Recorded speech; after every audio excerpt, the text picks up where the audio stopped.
Welcome back. We are now going to discuss a unit that I really do like using in the Army, even when it's required as part of my war convocation, is the Onager Dunecrawler. These are 90 points apiece. You can have a unit of 3 together.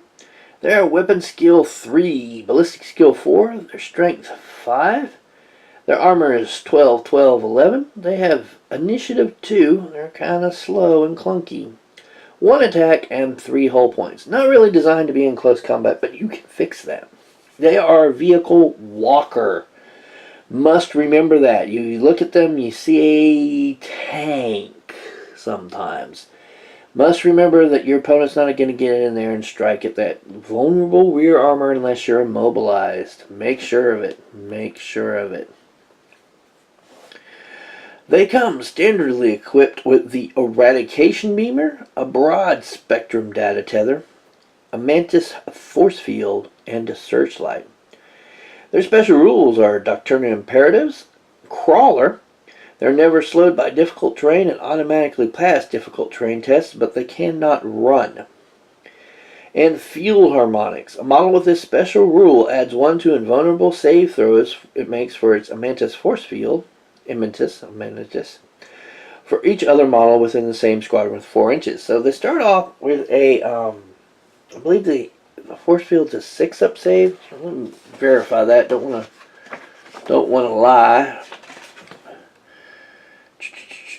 It is a 6-up invul save, but like this, I usually bring a unit of 2 similarly equipped. Not I have 2 of the neutron blasters, but if these are close together. Now it's a 5-up invul, and if you have a third one, it's a 4-up invul. So kind of incentive to bring a maxed out set of 3. They can switch out their Eradication Beamer for either a twin-linked heavy phosphor blaster, a neutron laser, and Cognis heavy stubber, which is what this guy here has. Or for the Icarus array, which is what this dude here has. Now I have 2 neutron laser ones. I believe I have a heavy phosphor blaster one, and I have an Icarus array one currently, is what I have. Now this really comes into what kind of army are you going to do, especially in war convocation. If you're going to build kind of an this is where you kind of customize against your enemy, and then you have to use the cards to make yourself better. If you're only bringing 1 or 2 of these, I decide you're going to be neutron blaster, or laser, and that's basically big anti-armor. We'll discuss the stats in a second. Icarus array, where you're going to be anti-air, or the phosphor blaster, which more anti-infantry-ish, and the Eradication ray is kind of, depending on the range, you could go from being anti-infantry to anti-armor. Now, Skitarii vehicle equipment list, I'm going to get to that quick. It can take stuff from the vehicle equipment list. And those things are Cognis heavy stubber, which I always stick on here because in my war convocation, these are upgrades and that's free, so I always add the extra stubber. So on this guy, he's got 2 stubbers and the neutron laser.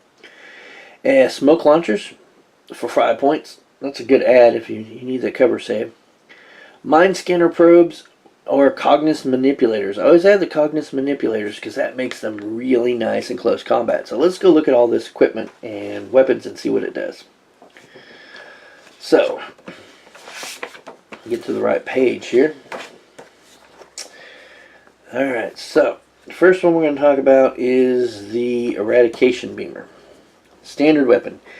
It goes from 0 to 9, 9 to 18, 18 to 36 inches. 0 to 9, it's strength 10, AP 1, heavy 1. So, extremely anti-vehicle, but it's a single shot. You're not going to want to fire that at infantry unit at 9 inches. You're going to kill 1 trooper. Yay! You know? 9 to 18 inches, it becomes strength 8, AP 3, heavy 1 blast. Very anti-infantry, anti-marine equivalent kind of thing. Farther than 18 inches out to its max range is 36, it becomes strength 6, AP 5, heavy 1 large blast. So definitely an anti-infantry type weapon. In a way, it kind of allows you flexibility, the weapon does, but you have to get in the right ranges. And your opponent, if they know about the weapon, will also try to get in the right ranges for him, not to be so damaged by it. So, now moving on to the heavy phosphor blaster. That's a 36-inch range, so same max range as the beamer. Strength 6, AP3, so a better AP3 at that long range than the long range of the eradication beamer. Heavy 3 Lumigen, so 3 shots, a lot of power going out there. Lumigen rule helps maybe if you don't kill something with those 3 shots and you get some stuff, because you're definitely probably going to get a wound at Strength 6 AP3. And then we move to the neutron laser. This thing is 48-inch range, so a bit longer range. It's Strength 10 AP1. It's a heavy 1 blast. So you're getting the stat line of the 0 to 9-inch on the eradication beamer, but in a blast. So this is definitely going to be able to take some vehicles out. You can do this against infantry in the blast range. You can take a few of those guys out for sure. Very good weapon. Very devastating weapon. I use that weapon most of the time. And then the final option in the weaponry is the Icarus Array. And this thing is basically 3 weapons in one. It is definitely anti-air. Daedalus Missile Launcher. 48-inch range. Strength 7 AP2 Heavy 1 Skyfire. Nice weapon. Gatling Rocket Launcher. 48-inch range. Strength 6 AP4 Heavy 5 Ignores cover. No jinx saves. Ha ha ha ha. Skyfire. That's a good one. That's a very good one right there. Definitely will, have a very good chance of taking out some flyers with that one. Twin Icarus Autocannon. 48-inch range. Strength 7 AP4 Heavy 2 Interceptor Skyfire Twin Link. So twin linked. Good chance of not missing. Interceptor and Skyfire. So in the rules it states, say a flyer comes in on your opponent's turn, you can use the Interceptor rule, fire the Twin Icarus cannon at it, and then when it comes around to your shooting phase, you can fire the Daedalus Missile Launcher and the Gatling Rocket Launcher on your shooting phase from the Icarus Array, and you can actually fire them at a different target than the autocannon fired at if you wish to. So very good, very good. But definitely anti-air choice. So if you expect to be going against the air opponents, good choice there. It's a good choice for it. Now we're going to look at the vehicle equipment. Let me find it. It's further back here. We know the broad spectrum data tether gives you the +1 to leadership.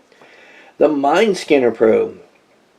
If a unit is within 6 inches of a friendly model equipped with a Mine Scanner Probe, is charged, the charging models do not gain bonus attacks from charging.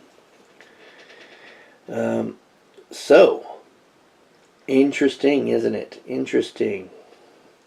Now it says, however, the target unit was already locked in combat from a previous turn or has gone to ground, the Mine Scanner Probe has no effect and the attackers gain the bonus attacks. But, if you've got units that are not affected by those conditions, maybe these guys are holed up in a firing position that you've got some other units in,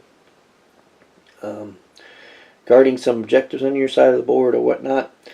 Excellent to prevent your opponent. He's thinking he's coming in, he's got all these great extra attacks that he's going to do and stuff, and boom, no you don't. Mine Scanner Probe because you're within 6 inches. That is a good upgrade. Now the big one is the Cognis Manipulator. What does that thing do? Well, this thing is nice because your Dunecrawler is Strength 5. The Cognis Manipulator is Strength ×2 AP1. Melee, field repairs, specialist weapon, unwieldy. What? You say? Yes, we do say. It gives you a Strength 10 AP1 melee attack. Now, you're not really designed for melee, but if you have to get in it, you got one Strength 10 AP1 attack. Probably going to kill somebody. More likely than not. A turn. So pretty good. Field repairs, what does that do? It gives you the It Will Not Die special rule. So the end of the turn, you might get a whole point back. So with some luck on your side, you could get into combat and do some damage. Do some very, very potential damage and keep alive and stay alive. And so very, very good piece of equipment right there.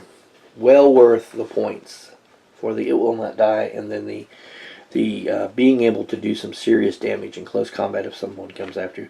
Remember, you're a walker, so you got the armor 12 going, you get your little thing drilling into their skull and all that.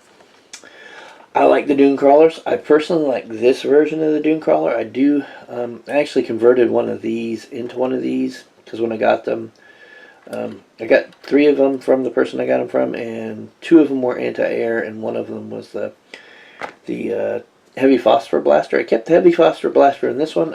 I tore off the weapons and put 2 neutron on the other, and this is one that I got built myself. So, or the other one is. One of them is. One of the neutron blasters ones is one I built myself. Personally, I probably would get more of these because I like the model a little bit. Cool. And, you know, maybe go where I have 3 Icarus Array, another neutron, a couple more of the phosphor blasters and stuff. Of course, I know, and I probably should just magnetize them, right? Is what I should do. And that may be another option too. Maybe get 3 more, magnetize all the options on them, and then be able to use those bad boys. But what do you think about the Dunecrawlers? How do you run yours, or what options do you think would best work for you? What do you think about the different various options of the Dunecrawlers? Let me know in the comments. If you're not subscribed, hit that subscribe button and the bell icon so you get updates. Other than that, I appreciate you guys watching, and thank you very much for your time, and I'll talk to you later.